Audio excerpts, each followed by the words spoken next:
যারা যৌথ ফ্যামিলিতে থাকেন তারা কিভাবে সে হ্যান্ডেল করেন? আমার মোট ফ্যামিলি মেম্বার 7 জন। এক, ধরেন বউ তার জন্য কোন আইসক্রিম আনতে বলেছে, আসার সময় একটা নিয়ে আসলাম।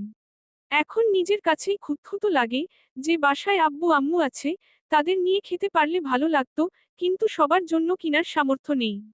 ধরেন চুপ করে বউকে এনে দিলাম, বাসার অন্য কেউ দেখে ফেললে মন করে ফেলতে পারে যে চুপ করে বউকে এনে খাওয়াই। কি করা যায় এই সিচুয়েশনে? 2, বউ খেতে পছন্দ করে, তার বাপের বাড়ি থেকে তার জন্য মাঝে মাঝে নানা জিনিস রান্না করে দেয়, সে আমাকে নিয়ে খায়, কিন্তু বাসার সবাইকে নিয়ে খাওয়ার সুযোগ হয় না, পরিমাণে কম থাকে তাই।